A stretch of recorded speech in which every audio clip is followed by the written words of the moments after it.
अस्सलाम वालेकुम।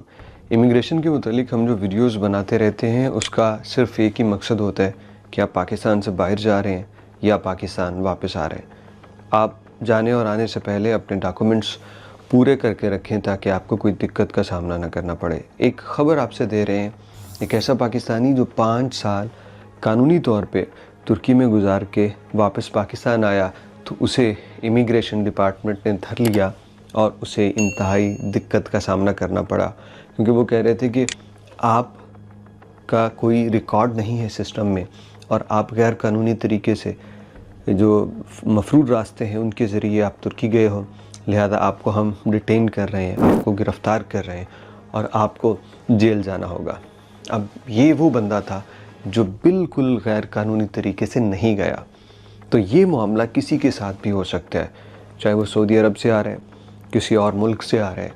हो सकता है कि वो बिल्कुल कानूनी तरीके से गया हो, लेकिन हमारे सिस्टम में वो कहते हैं जी आपका डाटा शो नहीं हो रहा, आपका रिकॉर्ड नहीं है कि आप कब गए, किस तरह से गए, किस एयरपोर्ट से गए, लिहाजा हम आपको गिरफ़्तार कर रहे हैं। तो वो जो इंसानी स्मगलर्स के ख़िलाफ़ जो मुहिम चली हुई है, उसमें ये ना हो कि कोई ऐसे लोग उसकी ज़द में आ जाएं जो बिल्कुल भी कसूरवार नहीं हैं।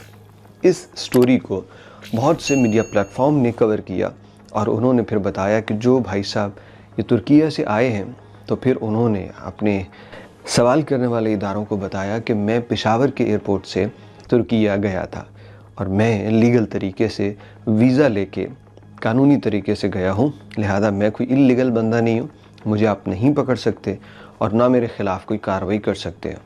वो कह रहे हैं जी हमारे रिकॉर्ड में तो आप नहीं हैं। फिर उन्होंने किसी तरीके से उनके पास कोई पुराने डॉक्यूमेंट्स थे, कोई प्रूफ थे, जिनके ज़रिए वो साबित कर पाए कि मैं मुल्क से गया था पेशावर एयरपोर्ट से कानूनी तरीके से। अल्लाह अल्लाह करके कई घंटों की तफ्तीश के बाद उनकी जान छूटी और वो वहाँ से घर जा सके। ये मेरा ख़्याल है, मैं ख़बर जब पढ़ रहा था तो ये इस्लामाबाद एयरपोर्ट पे लैंड किए थे, इस्तांबुल से इस्लामाबाद आए थे। अब इनके साथ जो कुछ हुआ है ये बड़ा शॉकिंग है उनके लिए। बहुत सारे पाकिस्तान कई सालों बाद जब वापस अपना मुल्क आते हैं तो वो ये समझते हैं कि हम अपने घर जा रहे हैं, कोई दिक्कत नहीं, लेकिन यहाँ पे कहते हैं जी सिस्टम में आपका रिकॉर्ड नहीं। क्या सिस्टम में रिकॉर्ड रखना मुसाफिरों की ज़िम्मेदारी है? आपका सिस्टम है, वहाँ से एग्ज़िट किया है तो आपका सिस्टम होना चाहिए। अब इन सवालों के और तफ्तीश के नाम पे अगर आप लोगों को तंग करेंगे तो मेरा ख्याल है कि आपने स्मगलर्स के ख़िलाफ़ कार्रवाई क्या करनी, आप जेन्युइन ट्रैवलर्स को तंग कर रहे हैं। ये मामला चलते रहेंगे। सरकार जो है वो अपनी रवश पे रहेगी, अदारे उसमें कभी सही तफ्तीश कर रहे होंगे, कभी उनसे गलती भी हो सकती है। हमने क्या करना है? ट्रैवल करना है। ट्रैवल से पहले और बाद मैंने कहा कि अपने डॉक्यूमेंट्स को आप ज़रूर देखें। अगर आप कई सालों बाद, मेरा मशवरा है, कई सालों बाद पाकिस्तान वापस आ रहे हैं तो थोड़ा सा पुरानी वो जो स्टैम्प्स हैं आपकी, जो पाकिस्तान से एग्ज़िट किया था, उनको ढूंढ के रखिए। कोई और डॉक्यूमेंट है वो रखिए। मैं ये नहीं कहता आपके साथ कोई मसला होगा, हर बंदे के साथ ये प्रॉब्लम नहीं होती और आपके साथ भी नहीं होगी, लेकिन चूँकि इस्लामाबाद एयरपोर्ट पे एक